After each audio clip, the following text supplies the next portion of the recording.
নীলিমার বাবার মৃত্যুর পরে ওদের বাড়ির সমস্ত দায়িত্ব ওর কাঁধে চলে এলো। তাই সে একটা চাইনিজ ভেলে ঠেলা গাড়ি চালু করলো। নীলিমা রোজ চাটনি বানাতো আর নুডলসও ফ্রাই করত। সন্ধেবেলায় ঠিক 5টার সময় ও ঠেলা গাড়ি খুলে বসতো। দিদি, আমাকে একটা চাইনিজ ভেল দাও। আমাকে দুটো পার্সেল করে দাও। নীলিমার ভেলের ঠেলা খোলার সঙ্গে সঙ্গে গ্রাহকের ভিড় শুরু হয়ে যেত। নীলিমা এক এক করে সমস্ত গ্রাহকদের চাইনিজ ভেল দিত। দিদি, খুব ভালো খেতে, খুব মজার ছিল। কালকে আমরা আবার আসবো। হ্যাঁ হ্যাঁ, অবশ্যই এসো। নীলিমার ঘরে বানানো চাটনি আর নুডলসের স্বাদ অন্য দোকানের থেকে একদম আলাদা ছিল, আর সেটাই ওর গ্রাহকদের পছন্দ হতো। কয়েক ঘন্টার মধ্যেই নীলিমার সবকিছু শেষ হয়ে যেত। তারপর ও বাড়ি ফিরে যেত। এই নাও মা, আজকের রোজগার। বাহ, আজকে তুই 600 টাকা রোজগার করেছিস। হ্যাঁ, আজকে চাটনি আর নুডলস বেশি বানিয়েছিলাম। ভালো, কাল থেকে এরকমই বেশি করে বানাস। ঠিক আছে মা। নীলিমা যত বেশি খাবারই বানাক না কেন, ও ঠেলা খুলতেই সব কিছু শেষ হয়ে যেত। একদিন নীলিমা বাড়িতে বসে ভাবছিল যে ওর কি করা উচিত।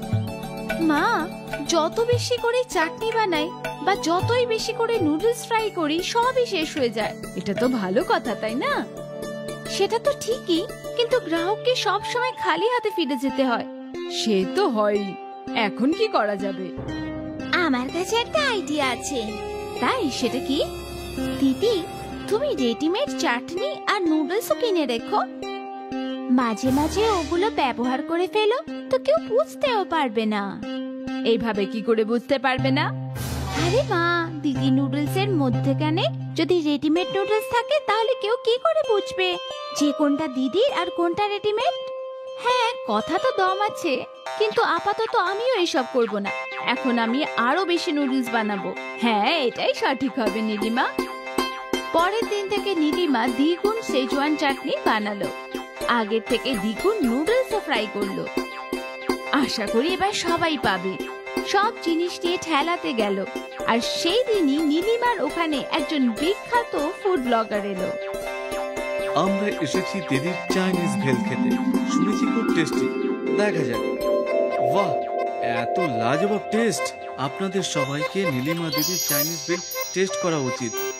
এই ফুড ব্লগারের ভিডিও ভাইরাল হয়ে গেল, আর যেই ওই ভিডিও দেখতো, সেই নীলিমার ঠেলাতে পৌঁছে যেত। নীলিমার আবার চাটনি আর নুডলস কম পড়তে লাগলো। একটা চাইনিজ ভেল দাও দিদি। দাদা, সবকিছু শেষ হয়ে গেছে, আপনি কালকে আসবেন? নীলিমার গ্রাহকদের খালি হাতে পাঠাতে ভালো লাগছিল না। সেই রাতে ও যখন বাড়ি ফিরল, মা, ওই ভাইরাল ভিডিওর জন্য গ্রাহক আরো বেড়ে গেছে। এটা তো খুবই ভালো কথা মনা। সে তো ভালোই, কিন্তু আজও সব শেষ হয়ে গেছে। আমাকে গ্রাহককে খালি হাতে ফেরাতে হয়েছে। আরে দিদি, তোমাকে বলছি তো, আমার আইডিয়াটা ইউজ করো। হ্যাঁ হ্যাঁ, সেটাই ভাবছি, কাল বাজার থেকে সব নিয়ে আসবো। এটাই ঠিক কথা। পরের দিন সকালে নীলিমা সেজওয়ান চাটনির ক্যান আর নুডলসের বড় বড় প্যাকেট কিনে আনলো। তারপর নীলিমা রোজকার চাটনি বানালো, সাথে নুডলসও ফ্রাই করলো। এই সব জিনিস নিয়ে নিজের ঠেলা গাড়িতে গেল। প্রতিদিনের মতন নীলিমার ঠেলা খুলতেই গ্রাহক জমা হয়ে গেল। আমাকে দুটো চাইনিজ ভেল পার্সেল। আমাকেও একটা। নীলিমার হাত চলতে থাকলো। ধীরে ধীরে কৌটোতে চাটনি কমতে থাকলো। মনে হচ্ছে এবার বাজারে চাটনি মিশিয়ে দেওয়া উচিত, আর নুডলসও। তারপর নীলিমা নিজের চাটনিতে বাইরের চাটনি মিশিয়ে দিল, আর ফ্রাইড নুডলসে বাজারের নুডলস মিশিয়ে দিল। আমার দুটো চাইনিজ ভেল চাই। হ্যাঁ হ্যাঁ, দিচ্ছি। নীলিমা আগের মতোই চাইনিজ ভেল বানিয়ে খাওয়াচ্ছিল সবাইকে। দিদি, স্বাদ একটু অন্যরকম লাগছে, আগের মতো না, কিন্তু ভালোই। নীলিমা খুশি হলো এই ভেবে যে ওর গ্রাহকদের বাজারের জিনিসগুলো পছন্দ হয়েছে। তারপর আর কি, রোজই নীলিমা বাজারের চাটনির সাথে নিজের বানানোটা মিশিয়ে দিত। কেউ স্বাদের বদল বুঝতে পারেনি তো? না মা, উল্টে সবাই মজা করে খাচ্ছিল। ভালো কথা, মনে হচ্ছে ছায়ার আইডিয়াটা কাজ করেছে। মা খুশি ছিল যে নীলিমার পরিশ্রম একটু কমে গেছিল। ধীরে ধীরে নীলিমা খুব কম জিনিস বানাতো আর বেশিরভাগটাই বাইরে থেকে কিনে নিত, কিন্তু তাও এখনো ওর ঠেলাতে ভিড় ছিল। তারপর একদিন নীলিমার ঠেলার পাশে অশোক চাইনিজের ঠেলা খুললো। ও সেজওয়ান চাটনি আর নুডল সবই বাজার থেকে আনতো। নীলিমার গ্রাহকরা অশোকের ভেলও টেস্ট করলো। এ তো একদম নীলিমা দিদির মতোই। কি সত্যি? এক এক করে সব নীলিমার গ্রাহকরা অশোকের ভেল চেখে দেখলো, আর ওদেরও সেটাও ভালো লাগলো। অশোক খুবই চালাক ছিল, ও গ্রাহকদের নিজের দিকে টানতে চাইতো। তাই সে চাইনিজ ভেলের দাম 10 টাকা থেকে 8 টাকা করে দিল। আরে বাহ, মাত্র 8 টাকায়? ঠিক আছে, এমনিতেও দুজনের স্বাদ একই রকম, সেটাও ঠিক। আরো কম দাম হওয়ার জন্য অশোকের ঠেলাতে গ্রাহকদের ভিড় লেগে গেল, আর দেখতে দেখতে নীলিমার ঠেলা খালি ছিল। আজ প্রথমবার নীলিমার জিনিস শেষ হলো না। সে নিরাশ হয়ে বাড়ি ফিরে এলো। কি হয়েছে? অশোক আমার পাশে চাইনিজ ভেলে ঠেলা খুলেছে আর দাম 8 টাকা করে দিয়েছে। এখন আমার কাছে কেউ আসছে না। তাহলে দিদি, তুমিও দাম কমিয়ে দাও। কিন্তু তাতে তো লাভও কম হবে। কোনো ব্যাপার না, অন্তত তাতে সব বিক্রি তো হবে। হ্যাঁ। পরের দিন নীলিমা নতুন বোর্ড লাগালো। ও চাইনিজ ভেলের দাম 7 টাকা করে দিল। 7 টাকার বোর্ড দেখে গ্রাহক নীলিমার ঠেলার কাছে গেল। এবার তো কিছু করতেই হবে। অশোক দাম কমিয়ে 5 টাকা করে দিল। 5 টাকায় চাইনিজ ভেল, তাহলে তো আমি দুটো খাবো। আবার একবার সব ভিড় অশোকের ঠেলার দিকে চলে গেল। নীলিমা নিজের মাথায় হাত দিল। ও বুঝতেই পারছিল না ও কি করবে। অনেকক্ষণ সেখানেই বসে থাকার পর নীলিমা বাড়ি ফিরল। আমার আইডিয়া কাজে এসেছে তো দিদি। না, অশোক দাম 5 টাকা করে দিয়েছে। আজকে সব জিনিস ফেরত এসেছে। আমি 5 টাকার কম দাম নিতে পারবো না। তাহলে এখন কি হবে? আমার তো তোর কথা শোনাই উচিত ছিল না। আমার চাইনিজ ভেলের ঠেলা ভালোই তো চলছিল, সেখানে আমি লোভে পড়ে বাজার থেকে জিনিস আনলাম। তখনই আমি ডুবতে শুরু করে দিলাম। আমার লোভ করা উচিত হয়নি। কিন্তু এখন তুই কি করবি?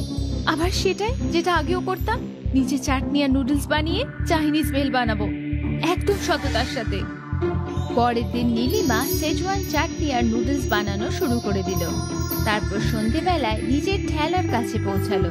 নীলিমা বোর্ড পাল্টালো আর 10 টাকা লাগিয়ে দিল, আর তার উপর লাগিয়ে দিল হোম মেড।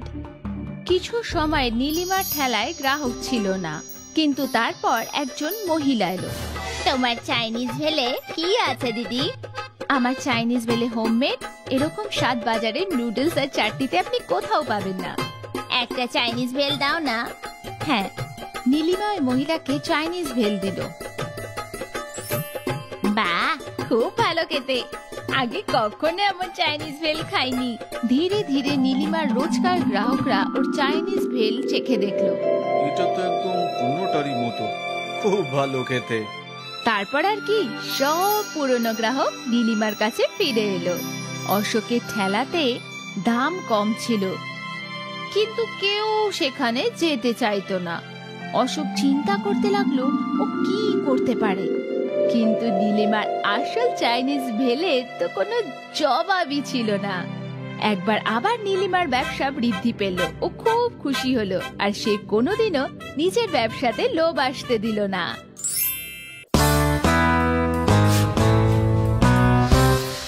লক্ষণ সিং এর ছেলে চমন দিল্লি ইউনিভার্সিটি থেকে গ্র্যাজুয়েশন পাশ করে নিজের গ্রামে ফেরে। এসে গেছো বাবা, এরপর কি করবে বলে ভাবছো? আমি তো বলছি তুমি IAS এর জন্য প্রস্তুতি নাও। না বাবা, এই সময় আমাদের দেশে ব্যবসায়ীদের দরকার আছে। এরকম লোকেদের রোজগার ভালো হতে থাকে। আমি কোনো না কোনো ব্যবসা অবশ্যই করব। বাবা, আমাদের পরিবারে কেউ কোনোদিন ব্যবসা করেনি। আমাদের কাছে টাকাও নেই, তো ব্যবসা কিভাবে হবে? তুমি টাকার চিন্তা করো না বাবা, ব্যবসার জন্য বুদ্ধি লাগে। অল্প টাকাতেও ব্যবসা শুরু করা যায়। চমন বাজারে যায় আর দেখে লালারাম ধাবাতে অনেক মানুষের ভিড় লেগে গেছে। আমার একটা ধাবা খোলা উচিত, আর এর জন্য কোনো বড় পুঁজিরও দরকার নেই। চমন ওর বন্ধুদের কাছ থেকে টাকা ধার নিয়ে একটা বড় ধাবা খুলে নিল। চমন খাবারে ভালো জিনিস ব্যবহার করত, ভালো আটা, ভালো চাল। শুরুর 2 দিন পর্যন্ত চমনের ধাবাতে কেউ আসে না। একদিন এক লোক আসে। আরে ভাই, কত টাকার প্লেট দিয়েছো? মাত্র 40 টাকা স্যার। এরপর 2-3টে লোক আরো আসে। সব লোক চমনের খাবারের প্রশংসা করতে থাকে। চমনের সবজি খাবার পর লোক আঙ্গুল চাটতে থাকে। তার সাথে চমনের ব্যবহার ও খুব ভালো ছিল। ও নিজের গ্রাহকদের খুব সম্মান দিত। এরপর আস্তে আস্তে চমনের দোকানে খুব ভিড় বাড়তে লাগলো। আরে ভাই, রুটি তাড়াতাড়ি নিয়ে এসো। আরে আমার জন্য সবজি নিয়ে এসো। আরে ভাই, ভাত শেষ হয়ে গেছে, আমার জন্য ভাত নিয়ে এসো। একদিন চমন একজন গ্রাহককে সবজি দিতে যাচ্ছিল। তাড়াতাড়ি করতে গিয়ে ওর পা পিছলে পড়ে যায় আর মাথাতে আঘাত লাগে। 1 মাস পরে যখন ও হাসপাতাল থেকে ওর ধাবাতে ফিরল আর দেখলো ওর আশেপাশে 4-5টি নতুন ধাবা খুলে গেছে। চমন আবার ধাবাটি খুলল আর ওর সাথে একটা ছেলেকে রাখলো কাজের জন্য।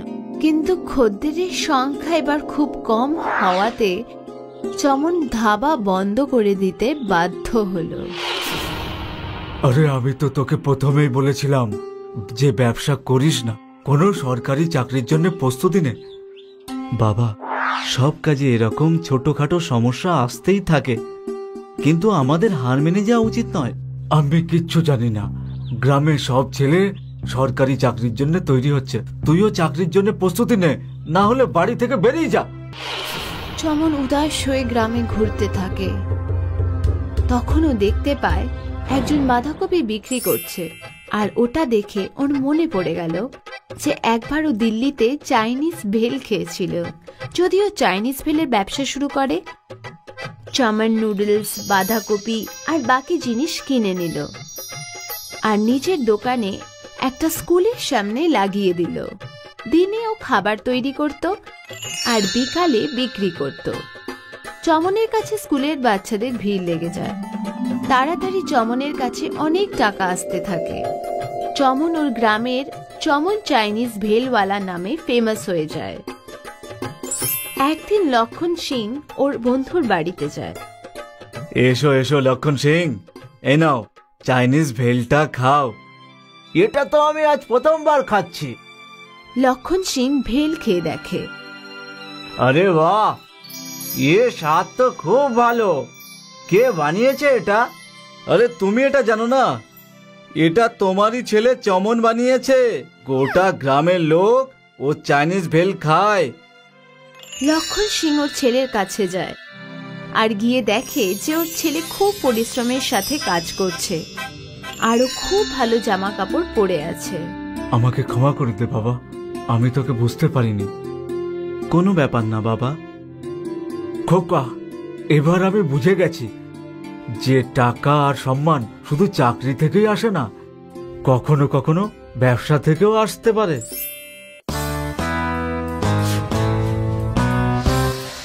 ये कहानी है राम नारायण की, जो फिरोजपुर स्टेशन पर कुली था। कुली आया मैडम। कितने पैसे लोगे? जो आप दे दे मैडम। राम नारायण को जो कुछ भी यात्री दे देते वो उसी में खुश रहता था। एक दिन कुछ कुली मजदूरी बढ़ाने के लिए हड़ताल पर बैठ गए। तब राम नारायण उनके पास गया। हमारी मांगे पूरी करो, हमारी मांगे पूरी करो। सरकार को हमारी मजदूरी बढ़ानी चाहिए। अगर ऐसा नहीं हुआ तो हमारे परिवार का क्या होगा? भाई, लेकिन जो यात्री आते हैं क्या उनका परिवार नहीं है? अगर हम अपनी मजदूरी बढ़ा देंगे तो क्या उनकी जेब हल्की नहीं हो जाएगी? जो लोग सफर करना जानते हैं उन लोगों को हमारी मजदूरी भी देनी आनी चाहिए। मैं इसके खिलाफ हूँ और क्या पता ऐसा हो कि ये यात्री खुद ही अपना भार उठाने लगे, तब सोचो हमारे परिवार वालों का क्या होगा। हाँ, ये बात भी सही है। तब तो हम लोगों के परिवार वालों को भूखा सोना पड़ेगा। सभी कूलियों को राम नारायण की बात समझ आ गई। तभी उसका बेटा करण वहां आया। बाबा, बाबा, बाबा, अभी आया। राम नारायण अपने बेटे के पास गया। वहाँ क्या चल रहा है बाबा? कुछ नहीं, ये लोग फिर से हड़ताल पर बैठे थे, लेकिन अब सब ठीक है। बाबा, सब कुली हड़ताल पर क्यों बैठे रहते हैं? क्योंकि वो चाहते हैं कि मजदूरी बढ़ाई जाए। ये तो सही नहीं है। सही भी है और गलत भी। मतलब ये कि सही इसलिए क्योंकि कुली लोगों का परिवार को पैसे की जरूरत है, और गलत इसलिए कि ज्यादा मजदूरी यात्रियों की जेब पर भारी पड़ जाएगी। इससे यात्री खुद अपना भार उठाने लगेंगे और हमारा रोजगार ही कम हो जाएगा। नन्हे करण को अपने पापा की बात समझ आ गई। अब 20 साल बीत गए और करण एक जूस कंपनी का मैनेजर बन गया था। अब उसके बाबा कुली नहीं रहे और करण का परिवार बहुत ही खुशहाल था। लेकिन एक दिन करण के सामने एक समस्या आ गई। अब तुम ही बताओ बेटा, हमें क्या करना चाहिए? कानपुर वाली फैक्ट्री के वर्कर्स आए दिन स्ट्राइक पर जाते रहते हैं। मैं तो सोच रहा हूँ कि वो फैक्ट्री ही बंद कर दूं। नहीं सर, फैक्ट्री बंद करने से बहुत से परिवारों को नुकसान पहुँचेगा। तो मैं क्या करूँ? नुकसान झेल कर व्यापार तो नहीं कर सकता हूँ ना। आप मुझे एक मौका दीजिए, मैं वहाँ जाकर उनसे बात करूँगा। अब करण रेलगाड़ी में बैठकर कानपुर के लिए निकल पड़ा। कानपुर पहुंचकर वो सीधे कंपनी में गया। वहां जाकर उसे पता चला कि फैक्ट्री में हमेशा स्ट्राइक का कारण था कल्लू पहलवान, जो सीधे साधे वर्कर्स को स्ट्राइक करने के लिए बहकाता था। शर्मा जी, मुझे सारे वर्कर्स से बात करनी है। क्या आप उन सभी को यहाँ बुला सकते हैं? कुछ ही देर में सारे वर्कर्स वहां आ गए और कल्लू पहलवान भी। आप लोग सोच रहे होंगे कि मैंने आप सभी को यहाँ क्यों बुलाया। मैंने आप सभी को यहाँ एक कहानी सुनाने के लिए बुलाया है। कहानी? ये कहानी मेरी है। मेरे बाबा एक कुली थे जो फिरोजपुर स्टेशन पर कुली का काम करते थे।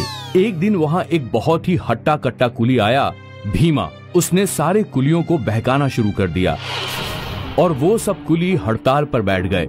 लेकिन फिर मेरे बाबा उन कुलियों के पास गए और उन्हें समझाया कि उनकी हड़ताल से उनका फायदा नहीं बल्कि नुकसान है, क्योंकि अगर यात्री अपना भार खुद उठाने लगे तो उन्हें काम नहीं मिलेगा। मेरे बाबा की वजह से उन कुलियों की जिंदगी बर्बाद होने से बच गई। तो इस कहानी से आप लोगों ने क्या सीखा? शायद एक भीमा हमारे साथ भी है।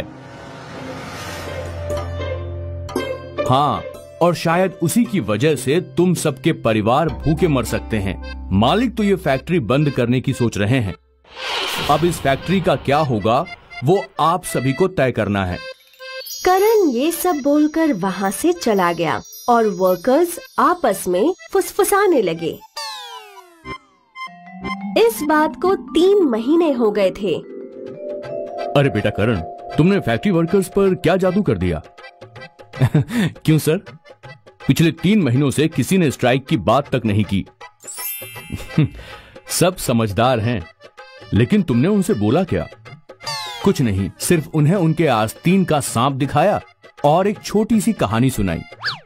जो भी हो, बेटा तुम्हारा तो जवाब ही नहीं। मालिक करण से बहुत खुश थे और करण को ये खुशी थी कि उसने बहुत से परिवार को बिखरने से बचा लिया। तो बच्चों, ये कहानी हमें ये सिखाती है कि कल्लू पहलवान या भीमा जैसे कई लोग हमारी जिंदगी में आते हैं जो हमें बहकाते हैं। समझदारी इसी में है कि हम बहकावे में ना आए। और अपने जीवन का हर निर्णय सोच विचार और सूझबूझ से लें।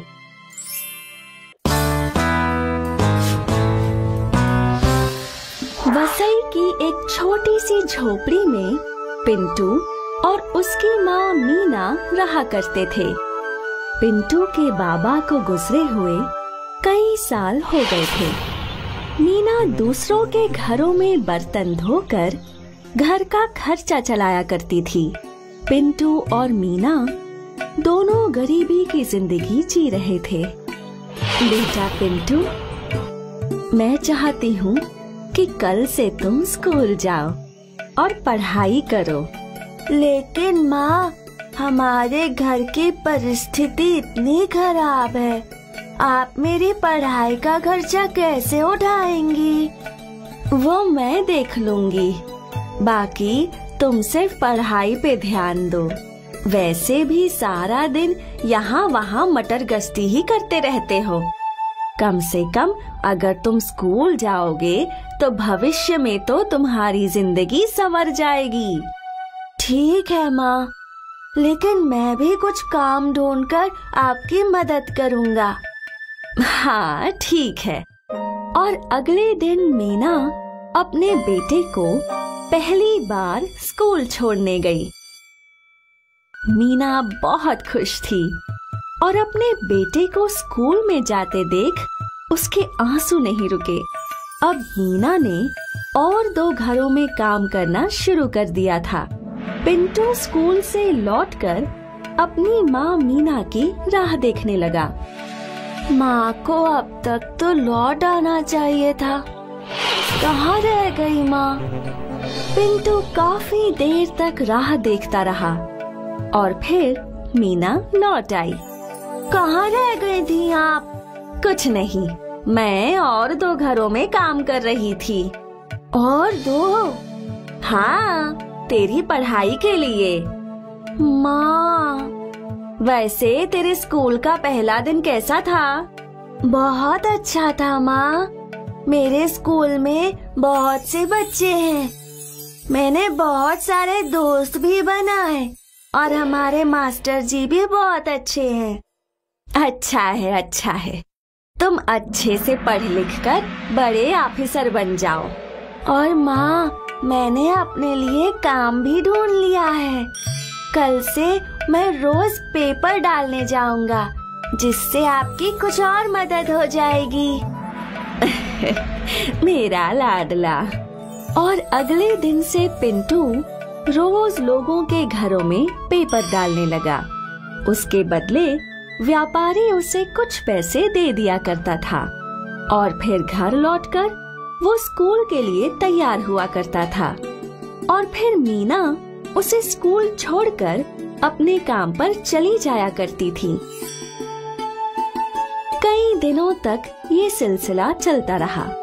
एक दिन पिंटू पेपर डाल ही रहा था जब वो व्यापारी के पास लौटा तो उसके पास एक पेपर बच गया था। साहब, आज एक पेपर ज्यादा आ गया था। ठीक है, ये पेपर तुम ही रख लो। पिंटू पेपर घर ले गया और वो उसमें छपे हुए शब्दों की पहेली को सुलझाने लगा। फिर स्कूल के रास्ते जाते वक्त वो एक न्यूज़पेपर के दफ्तर में रुका और उसने वो पहेली वाला पेपर उन्हें दे दिया। और फिर रोज की तरह वो लोग स्कूल गए और मीना अपने काम पर चली गई। अब मीना एक घर के बाद दूसरे और फिर तीसरे घर में काम किया करती थी और पिंटू स्कूल के बाद पढ़ाई करता था।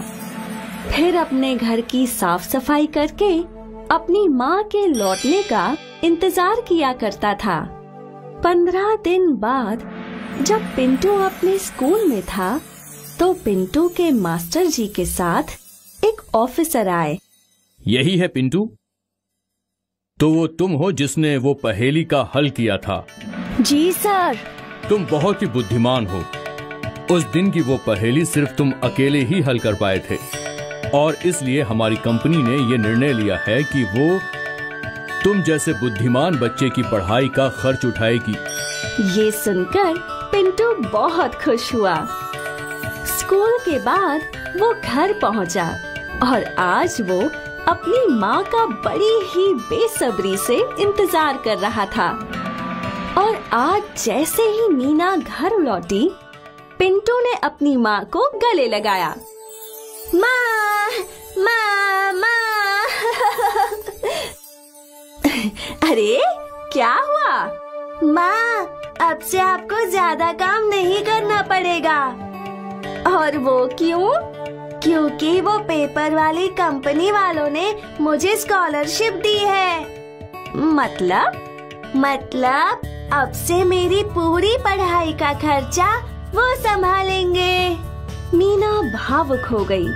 उसने पिंटू को गले लगाया और फूट फूट कर रोने लगी। ये कहानी हमें ये सिखाती है कि मेहनत हमेशा रंग लाती है।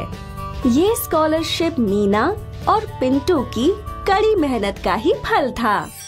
ছোট চেতনকে ছোটবেলাতে কেউ রেলওয়ে স্টেশনে ছেড়ে চলে গিয়েছিল। না বাবা মার কোনো খোঁজ ছিল, না পরিবারের। ও স্টেশনকে নিজের ঘর ভেবে নিয়েছিল। একটু বড় হতে না হতেই ছোটখাটো চুরি করা, কারোর পকেট মারা শিখে গিয়েছিল। তাতে যেটুকু রোজগার হতো তাতে সে নিজের খাবার আর স্টেশনে থাকা গরিব বাচ্চাদের খাবারের জন্য খরচ করত। পেট ভরে গেছে দাদা, যদি আপনি না থাকতেন তাহলে আমাকে ক্ষুধার্তই ঘুমোতে হতো। আমি থাকতে তোমাকে কখনোই ক্ষুধার্ত থাকতে হবে না। পরের দিন যখন ছোট চেতন কারোর পকেট মারছিল তখন সে ধরা পড়ে যায় আর পুলিশ তাকে ধরে তার ভালো করে ধোলাই করে আর জেলে পুরে দেয়। তোমার লজ্জা করে না চুরি করতে? কি করব স্যার, আর কোনো কাজ তো করতেই পারি না। ছোটবেলা বাবা স্টেশনে ছেড়ে দিয়েছিল, পেট চালানোর জন্য শুধু চুরি করাই শিখে উঠতে পেরেছি আমি ভালো করে চিনি তোমার মতো চোরেদের। আগে তো গরিব হওয়ার নাটক করো, তারপর লোকেদের পকেট মারো। স্যার আমি তো কাজ করতেই চাই, কিন্তু কাজ তো পাওয়া যায় না। তখনই পুলিশ স্টেশনের সামনে একটা বড় গাড়ি এসে থামে। পুলিশের লোক ছোট চেতনকে জেলে পুরে দেয়। আরে মিনিস্টার স্যার এসে গেছেন, সরাও এদের সবাইকে। মিনিস্টার স্যারের জন্য রাস্তা খালি করো। ছোট চেতনের সাথে জেলে আরেকজন কয়েদি থাকে। ছোট চেতন তাকে জিজ্ঞাসা করে, কি ব্যাপার, জেলের উদ্ঘাটন নাকি? হঠাৎ মিনিস্টার স্যার জেলে কেন এলেন বলুন তো? কিসের মিনিস্টার? ও আমাদের মতোই একজন কয়েদি। কয়েদি? কিন্তু সব পুলিশরাও ওনার এত আপ্যায়ন কেন করছে? আমরা ছোটখাটো চুরি করি তো আমাদের মারধর করে জেলে পুরে দেওয়া হয়। এই মিনিস্টাররা বড় সড়ো কাজ করে, হাজার হাজার কোটি কোটি চুরি করে, তাও এদের এত সম্মানের সাথেই জেলে নিয়ে আসা হয়। পুলিশ ইন্সপেক্টর গিয়ে মিনিস্টারের গাড়ির দরজা খোলে, তারপর ওনাকে সেলাম করে ভেতরে আসার জন্য বলে। সেলাম স্যার, আপনার জন্যই আমি এখানে চাকরি পেয়েছিলাম। আমি আপনার কাছে ভীষণ কৃতজ্ঞ। আমার এখানে ভালো করে আপ্যায়ন করিও, তাই কমিশনারকে বলে আমি এই জেলে শিফট করেছি। চিন্তা করবেন না, আপনার কোনো জিনিসকে কখনো অভাব হবে না। এই ব্যাপারটা আমি বিশেষ করে খেয়াল রাখবো। পুলিশ ইন্সপেক্টর কয়েদি মিনিস্টারকে সম্মানের সাথে পুলিশ স্টেশনের ভেতরে নিয়ে আসে। কয়েদি মিনিস্টার ইন্সপেক্টরের চেয়ারে বসে পড়ে। আমার জেলে টিভি, এসি আর ফ্রিজের ব্যবস্থা হয়ে গেছে তো? ইয়েস স্যার, সব জিনিসের ব্যবস্থা হয়ে গেছে। আপনার কোনো জিনিসের কোনো অভাব হবে না একেবারে। ছোট চেতন নিজের জেল থেকে এই সব কিছু দেখছিল। ওর এই সব কিছু দেখে খুবই আশ্চর্য লাগে। অদ্ভুত ব্যাপার, যে লোকেদের টাকা মারলো, যার জন্য এতগুলো গরিব লোক খেলে অবধি পেল না, সে এখানে তো আরাম জীবন কাটাচ্ছে। কি বলবো দাদা, পৃথিবীটা তো এরকমই। আমাদের নিরুপায় হয়ে ছোটখাটো চুরি করা বড় অপরাধ হয়ে যায়, আর এরা বড় বড় সমস্যা পাকালেও কারোর কিছু রকম কোনো যায় আসে না। পুলিশ ইন্সপেক্টর সম্মানের সাথে কয়েদি মিনিস্টারকে জেলে নিয়ে আসে। কয়েদি মিনিস্টার জেল ছিল পরিষ্কার পরিচ্ছন্ন, কিন্তু সেটা কোনো লিভিং রুমের চেয়ে কিছু কম নয়। তাতে টিভি, ফ্রিজ, এসি সব সুবিধাই থাকে। খাবারে কয়েদি মিনিস্টার সুস্বাদু খাবার পায়, আর ছোট চেতন পায় পেঁয়াজ আর শুকনো রুটি। আরে দাদা, একটু আচার টাচার তো দিয়ে দাও। এই শুকনো রুটি কিভাবে খাবো? তুমি তো বলেছিলে যে তুমি খুব গরিব, তাহলে তুমি কি সারাদিন 56 রকমের ভোগ খেতে থাকো নাকি, যে এখন তোমার আচারও চাই? খেয়ে নাও চুপচাপ, না হলে একটুকু জুটবে না। না না না না, আমি খেয়ে নিচ্ছি। আগামী দিন সব কয়েদিদের পাথর ভাঙার কাজে লাগানো হয়। মিনিস্টার কয়েদি আরাম করে চেয়ারে বসে রোদ পোহায়। আরে ইন্সপেক্টর, এখানে প্রচুর রোদ আসছে, ছাতা নিয়ে এসো। ইয়েস স্যার, আমি এখনই নিয়ে আসছি। পুলিশ ইন্সপেক্টর রোদে কয়েদি মিনিস্টারের জন্য ছাতা নিয়ে দাঁড়িয়ে থাকে। অন্যদিকে অন্য কয়েদিরা রোদের মধ্যে ঘাম ঝরায়। তখনই ভুল করে ছোট চেতনের পায়ে হাতুড়ি লেগে যায়। আরে অন্ধ নাকি, দেখে কাজ করতে পারিস না? নিজের পায়ে হাতুড়ি মেরে দিলি। যদি দেখতেই পেতাম তাহলে নিজে কেন পায়ে হাতুড়ি মারতাম? আমার কি টেলা ভাবছে নাকি? তোর মুখ তো খুব চলছে, দাঁড়া, তোকে আমি এক্ষুনি মজা দেখাচ্ছি। পুলিশ ইন্সপেক্টর ছোট চেতনকে মারধর করে ওকে জেলে পুরে দেয়। সেদিন ওকে কিচ্ছু খেতেও দেয় না। আরে ভাই, এদের সাথে কেন কথা বলতে যাচ্ছ? এ নাও, তুমি আমার অর্ধেক রুটি খেয়ে নাও, নয়তো না খেয়ে ঘুমোতে হবে। আমার নিজের কোনো চিন্তা নেই, আমি শুধু ওই বাচ্চাগুলোর কথা ভাবছি যাদের আমি খেতে দিতাম। বেচারা ওরা সবাই না খেয়ে ঘুমোচ্ছে।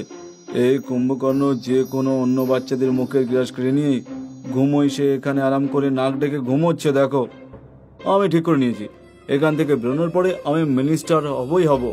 কিন্তু এরকম ফালতু মিনিস্টার একেবারেই নয়। আমি গরিব আর আশ্রয়হীন মানুষদের সাহায্য করব। এরকম চোর মিনিস্টারকে কঠিন থেকে কঠিনতর শাস্তি দেওয়াবো। আর আমি তোর প্রিয় হয়ে যাব। তুমি আমায় কাজে রাখবে তো? হ্যাঁ হ্যাঁ হ্যাঁ, তুই তো আমার ভাই দে, তোকে রাখবো না তো আমি কাকে রাখবো? আর আমার এইরকম মিনিস্টারদের ব্যান্ড বাজাতেই হবে।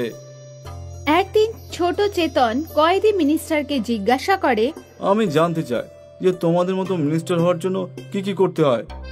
তোমার মতো ছোট লোকদের মুখ থেকে এত বড় কথা ভালো শোনায় না। গিয়ে আমার জেল পরিষ্কার কর। এমন কি হয়েছে স্যার? ছোট প্রশ্নই তো করেছিলাম, উত্তর দিতে না চাইলে না বলে দিতে পারতে। 6 মাস পরে ছোট চেতন নিজের সাজা সম্পূর্ণ করে বাইরে বেরোয় আর গরিব অসহায়দের সম্বল হয়ে নিজের এলাকায় মিনিস্টার হয়।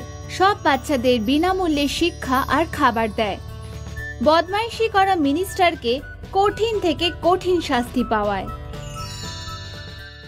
ছোট চেতনকে ছোটবেলাতেই কেউ রেলওয়ে স্টেশনে ছেড়ে চলে গিয়েছিল। না বাবা মার কোনো খোঁজ ছিল, না পরিবারের। ও স্টেশনকে নিজের ঘর ভেবে নিয়েছিল। একটু বড় হতে না হতেই ছোটখাটো চুরি করা, কারোর পকেট মারা শিখে গিয়েছিল। তাতে যেটুকু রোজগার হতো তাতে সে নিজের খাবার আর স্টেশনে থাকা গরিব বাচ্চাদের খাবারের জন্য খরচ করত। পেট ভরে গেছে দাদা, যদি আপনি না থাকতেন তাহলে আমাকে ক্ষুধার্তই ঘুমোতে হতো। আমি থাকতে তোমাকে কখনোই ক্ষুধার্ত থাকতে হবে না। পরের দিন যখন ছোট চেতন কারোর পকেট মারছিল তখন সে ধরা পড়ে যায় আর পুলিশ তাকে ধরে তার ভালো করে ধোলাই করে আর জেলে পুরে দেয়। তোমার লজ্জা করে না চুরি করতে? কি করব স্যার, আর কোনো কাজ তো করতেই পারি না। ছোটবেলা বাবা স্টেশনে ছেড়ে দিয়েছিল, পেট চালানোর জন্য শুধু চুরি করাই শিখে উঠতে পেরেছি আমি ভালো করে চিনি তোমার মতো চোরেদের। আগে তো গরিব হওয়ার নাটক করো, তারপর লোকেদের পকেট মারো। স্যার, আমি তো কাজ করতেই চাই, কিন্তু কাজ তো পাওয়া যায় না। তখনই পুলিশ স্টেশনের সামনে একটা বড় গাড়ি এসে থামে। পুলিশের লোক ছোট চেতনকে জেলে পুরে দেয়। আরে মিনিস্টার স্যার এসে গেছেন, সরাও এদের সবাইকে। মিনিস্টার স্যারের জন্য রাস্তা খালি করো। ছোট চেতনের সাথে জেলে আরেকজন কয়েদি থাকে।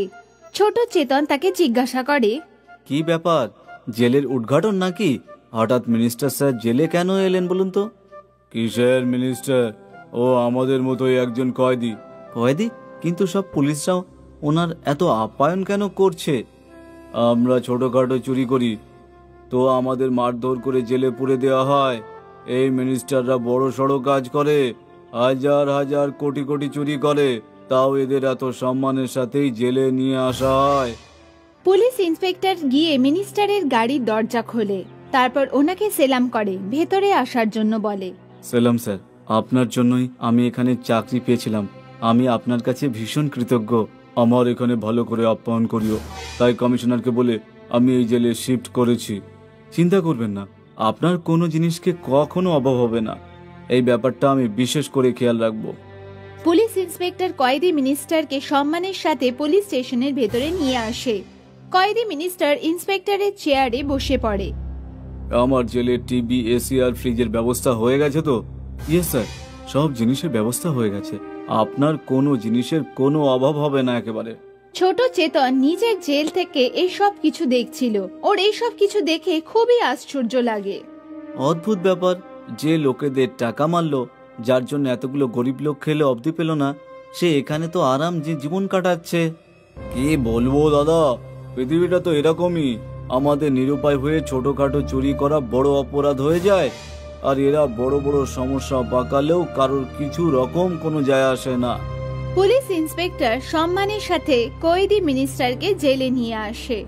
কয়েদি মিনিস্টার জেল ছিল পরিষ্কার পরিচ্ছন্ন, কিন্তু সেটা কোনো লিভিং রুমের চেয়ে কিছু কম নয়। তাতে টিভি, ফ্রিজ, এসি সব সুবিধাই থাকে। খাবারে কয়েদি মিনিস্টার সুস্বাদু খাবার পায়, আর ছোট চেতন পায় পেঁয়াজ আর শুকনো রুটি। আরে দাদা, একটু আচার টাচার তো দিয়ে দাও। এই শুকনো রুটি কিভাবে খাবো? তুমি তো বলেছিলে যে তুমি খুব গরিব, তাহলে তুমি কি সারাদিন 56 রকমের ভোগ খেতে থাকো নাকি, যে এখন তোমার আচারও চাই? খেয়ে নাও চুপচাপ, না হলে একটুকু জুটবে না। না না না না, আমি খেয়ে নিচ্ছি। আগামী দিন সব কয়েদিদের পাথর ভাঙার কাজে লাগানো হয়। মিনিস্টার কয়েদি আরাম করে চেয়ারে বসে রোদ পোহায়। আরে ইন্সপেক্টর, এখানে প্রচুর রোদ আসছে, ছাতা নিয়ে এসো। ইয়েস স্যার, আমি এখনই নিয়ে আসছি। পুলিশ ইন্সপেক্টর রোদে কয়েদি মিনিস্টারের জন্য ছাতা নিয়ে দাঁড়িয়ে থাকে। অন্যদিকে অন্য কয়েদিরা রোদের মধ্যে ঘাম ঝরায়। তখনই ভুল করে ছোট চেতনের পায়ে হাতুড়ি লেগে যায়। আরে অন্ধ নাকি, দেখে কাজ করতে পারিস না? নিজের পায়ে হাতুড়ি মেরে দিলি। যদি দেখতেই পেতাম তাহলে নিজে কেন পায়ে হাতুড়ি মারতাম? আমার কি টেলা ভাবছে নাকি?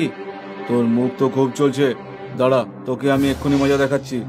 পুলিশ ইন্সপেক্টর ছোট চেতনকে মারধর করে ওকে জেলে পুরে দেয়। সেদিন ওকে কিচ্ছু খেতেও দেয় না। আরে ভাই, এদের সাথে কেন কথা বলতে যাচ্ছ? এ নাও, তুমি আমার অর্ধেক রুটি খেয়ে নাও, নয়তো না খেয়ে ঘুমোতে হবে। আমার নিজের কোনো চিন্তা নেই, আমি শুধু ওই বাচ্চাগুলোর কথা ভাবছি যাদের আমি খেতে দিতাম। বেচারা ওরা সবাই না খেয়ে ঘুমোচ্ছে। এই কুম্ভকর্ণ যে কোনো অন্য বাচ্চাদের মুখের গ্রাস কেড়ে নিয়ে ঘুমোই, সে এখানে আরাম করে নাক ডেকে ঘুমোচ্ছে। দেখো, আমি ঠিক করে নিয়েছি, এখান থেকে বেরোনোর পরে আমি মিনিস্টার হবই হব। কিন্তু এরকম ফালতু মিনিস্টার একেবারেই নয়। আমি গরিব আর আশ্রয়হীন মানুষদের সাহায্য করব। এরকম চোর মিনিস্টারকে কঠিন থেকে কঠিনতর শাস্তি দেওয়াবো। আর আমি তোর প্রিয় হয়ে যাব। তুমি আমায় কাজে রাখবে তো? হ্যাঁ হ্যাঁ হ্যাঁ, তুই তো আমার ভাই রে, তোকে রাখবো না তো আমি কাকে রাখবো? আর আমার এইরকম মিনিস্টারদের ব্যান্ড বাজাতেই হবে। একদিন ছোট চেতন কয়েদি মিনিস্টারকে জিজ্ঞাসা করে, আমি জানতে চাই যে তোমাদের মতো মিনিস্টার হওয়ার জন্য কি কি করতে হয়? তোমার মতো ছোট লোকদের মুখ থেকে এত বড় কথা ভালো শোনায় না। গিয়ে আমার জেল পরিষ্কার কর। এমন কি হয়েছে স্যার? ছোট প্রশ্নই তো করেছিলাম, উত্তর দিতে না চাইলে না বলে দিতে পারতে। 6 মাস পরে ছোট চেতন নিজের সাজা সম্পূর্ণ করে বাইরে বেরোয়, আর গরিব অসহায়দের সম্বল হয়ে নিজের এলাকায় মিনিস্টার হয়। সব বাচ্চাদের বিনামূল্যে শিক্ষা আর খাবার দেয়। বদমাইশি করা মিনিস্টারকে কঠিন থেকে কঠিন শাস্তি পাওয়ায়।